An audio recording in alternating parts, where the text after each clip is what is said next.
क्या अमेरिका सच बोल रहा है या फिर ईरान? आखिर उर्दून के अमेरिकी फौजी अड्डे पर हमले की हकीकत क्या है?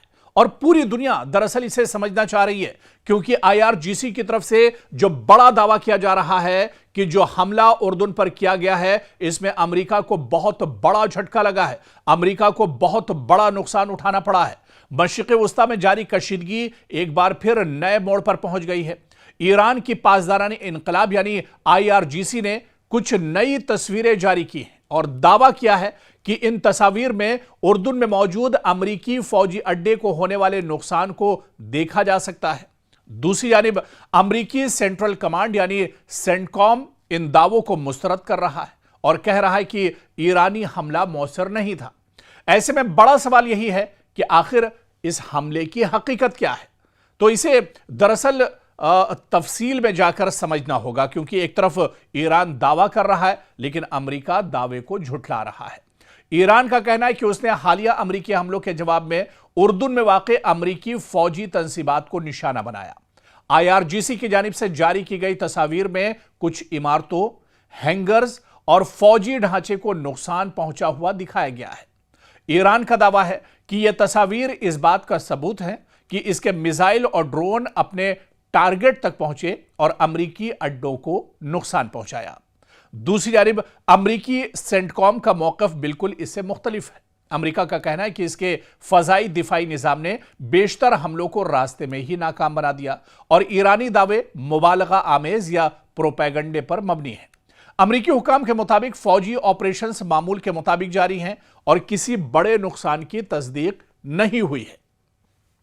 लेकिन दिलचस्प बात यह है कि आज़ाद ज़राए से अभी तक इन तस्वीर की मुकम्मल तस्दीक नहीं हो सकी है। यानी न तो यह वाज़े तौर पर साबित हो सका है कि तस्वीर वाकई इसी अमरीकी अड्डे की है और ना ही यह कि नुकसान किस हद तक हुआ है। यही वजह है कि दोनों ममालिक अपने अपने बयानिए पर कायम हैं। उधर जो एक्सपर्ट हैं या माहिरीन हैं, इनके मुताबिक इस तरह की तस्वीर जारी करने का मकसद सिर्फ फौजी कामयाबी दिखाना नहीं बल्कि नफ्सियाती दबाव बढ़ाना भी है, अपने अवाम का हौसला बुलंद करना और आलमी सतह पर अपना मौकफ मजबूत करना भी होता है। तो आज की जंग सिर्फ मैदान में नहीं बल्कि मालूमात, तस्वीर और बयानिए की जंग भी एक तरह से बन चुकी है। लेकिन माहिरीन ये भी कहते हैं कि अमेरिका क्योंकि दुनिया का सुपर पावर है, एक बड़ी ताकत है, और ईरान अगर उसे इस तरह का झटका देती है या आईआरजीसी उसके तैयारे और उसके मिसाइल और ड्रोन को तबाह करते हैं तो अमेरिका दरअसल इस तरह की खबरों को छुपा लेता है। अमेरिका नहीं चाहता है कि उसकी तबाही और उसके नुकसान की जो खबरें हैं वो दरअसल दुनिया के सामने आए। इसी वजह से अमेरिका बड़ा प्रोपेगेंडा करता है और अमेरिका झूठ का सहारा लेता है।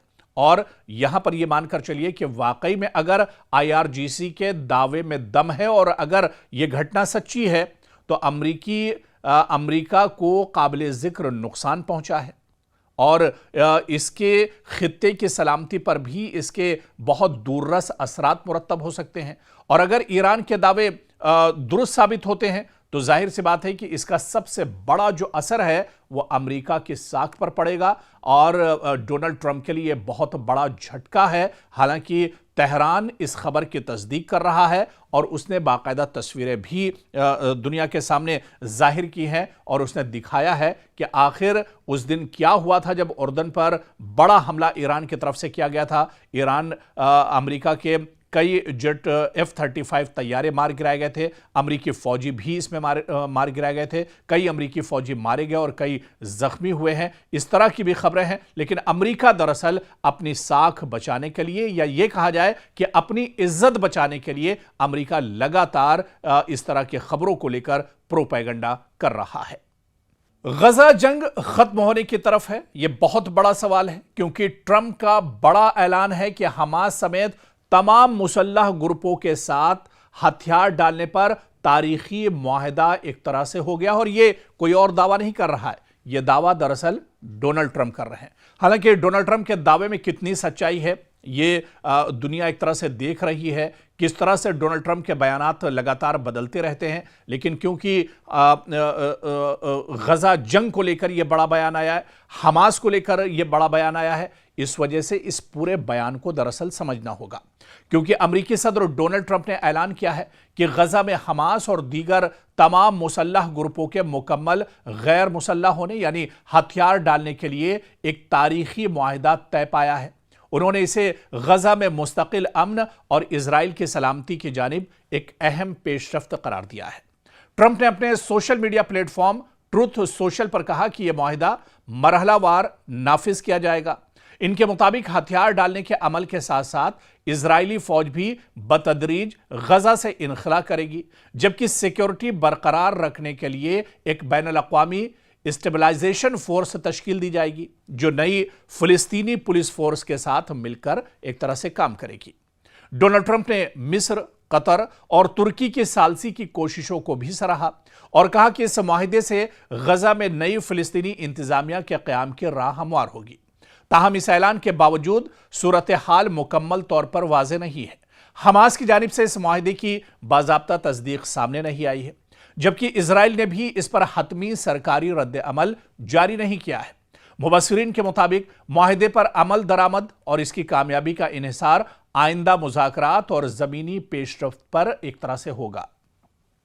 दरअसल डोनाल्ड ट्रंप ने जो दावा किया है इसमें कितनी सच्चाई है ये तो आने वाले दिनों में जरूर पता चलेगा, लेकिन इसमें कौन कौन से फरीक शामिल हैं, किस किस से बात हुई है, क्या हमास को भी एक तरह से डोनाल्ड ट्रंप ने कॉन्फिडेंस में लिया है। और इससे पहले भी जिस तरह से आपको याद होगा कि जब गजा में इजराइल से कहा गया था कि जंगबंदी होनी चाहिए, यहां पर अब खून खराबा रुकना चाहिए, हमले रुकने चाहिए, लेकिन आपको अच्छे से याद होगा कि अमेरिका ने सालसी की थी, लेकिन हमास तो मान गया था कि जंगबंदी पर राजी हो गया था, लेकिन इजराइल ने भरोसा एक बार फिर से तोड़ा था और इजराइल लगातार हमले करता रहा। अभी लगातार आए रोज उसके गजा और जो मगरिबी किनारा है वहां पर लगातार इजराइल की तरफ से हमले हो रहे हैं, जिसमें हजारों लोगों का कत्लेआम किया गया और 2-4-5 लोग, कोई दिन ऐसा नहीं है जिस दिन 2-4 लाशें न बिछती हों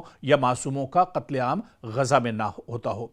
तो ऐसे में इस दावे पर आखिर कैसे भरोसा किया जाए, या फिर जो फरीक है अभी उनकी तरफ से भी इसमें कोई सच्चाई निकलकर सामने नहीं आई है। और इसमें जो सबसे बड़ी चीज़ जो शवाहिद के तौर पर अगर होगी तो वो हमास है। अगर हमास की तरफ से कोई मुसद्दका बयान आ जाता है, कोई ऑफिशियल बयान हमास के सामने आ जाता है, तो ये मानकर चलिए कि ये इस दावे में दम है, या डोनाल्ड ट्रंप यहां पर झूठ नहीं बोल रहे हैं, सच बोल रहे हैं। लेकिन क्योंकि अभी किसी भी फरीक की तरफ से कोई बयान सामने नहीं आया है, हमास की तरफ से भी इस पर अभी तक कोई बयान सामने नहीं आया है, तो ऐसे में इस डोनाल्ड ट्रंप के इस दावे को एक तरह से शक की नजर से ही देखा जा रहा है। लेकिन आने वाले दिनों में यह तस्वीर भी साफ हो जाएगी, क्योंकि एक तरफ इजराइल लगातार गजा पर अभी भी हमले कर रहा है। गजा में हालात बहुत ज्यादा खराब हैं, क्योंकि ईरान और अमेरिका और इजराइल की जंग के बीच में पूरी दुनिया की जो निगाहें हैं वो गजा से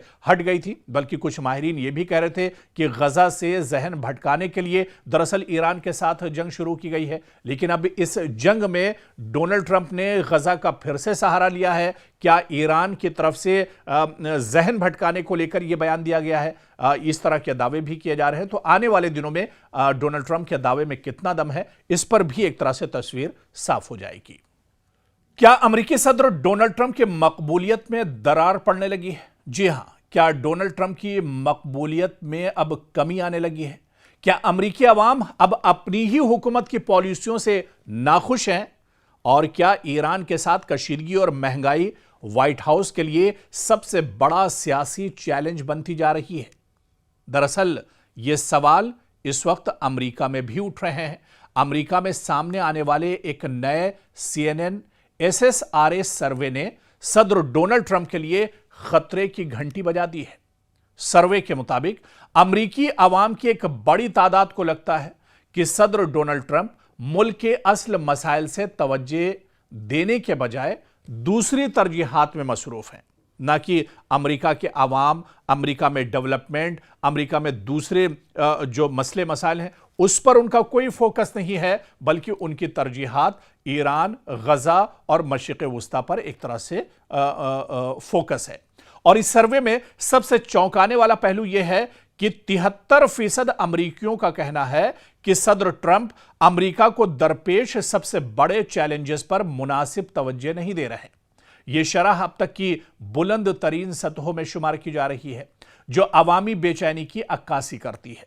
और सिर्फ यही नहीं, तकरीबन 2/3 अमरीकियों का मानना है कि ट्रंप की माशी पॉलिसियां और ईरान से मुतालिक फौजी फैसलों ने अमरीका को फायदा पहुंचाने के बजाय मजीद मुश्किलात में डाल दिया है। उधर माशी महाज पर अवाम की सबसे बड़ी शिकायत महंगाई है। अमरीका में आए दिन महंगाई बढ़ रही है। जंग की वजह से बोझ अमरीका पर बढ़ रहा है। अगरचे हुकूमत माशी बेहतरी के दावे कर रही है, लेकिन अवाम, अमरीकी शहरी अब भी रोजमर्रा की अशिया की बढ़ती हुई कीमतों, ईंधन के अखराजात और जिंदगी के बढ़ते हुए खर्च से परेशान है। और यही वजह है कि मईशत एक बार फिर अमरीकी सियासत का सबसे अहम मसला बन चुकी है। दूसरी तरफ मगरबी एशिया, खुसूसन ईरान के साथ कशीदगी ने भी अवामी तशवीश में इजाफा किया है। कई अमरीकियों को खदशा है कि अगर यह तनाज़ा मजीद बढ़ा तो अमरीका एक तवील और महंगे फौजी बहरान में उलझ कर रह जाएगा, जिसके असरात न सिर्फ कौमी सलामती बल्कि मईशत पर भी पड़ेंगे। और सियासी तज्जियाकारों का कहना है कि अगर महंगाई पर काबू न पाया गया अमरीका में और खारजा महाज पर कशीदगी अमरीका में बरकरार रही, तो यह अवामिल सदर ट्रंप की अवामी मकबूलियत पर मजीद दबाव डाल सकते हैं। ताहम यह भी याद रखना जरूरी है कि राय आम्मा के सर्वे किसी भी इंतखाबी नतीजे की जमानत नहीं होते, बल्कि सिर्फ उस वक्त अवामी रुझान की एक झलक दरअसल पेश करते हैं। तो आखिर में सवाल यही है कि क्या ट्रंप अपनी पॉलिसियों में कोई बड़ी तब्दीली लाएंगे? क्या वो मईशत और महंगाई जैसे मसाइल पर आवाम का एतमाद दोबारा हासिल कर सकेंगे, या फिर ईरान के साथ बढ़ती हुई कशीदगी उनके लिए एक नया सियासी इम्तिहान साबित होगी? आने वाले दिनों में यही सवाल अमरीकी सियासत की समत का दरअसल तायुन भी करेंगे।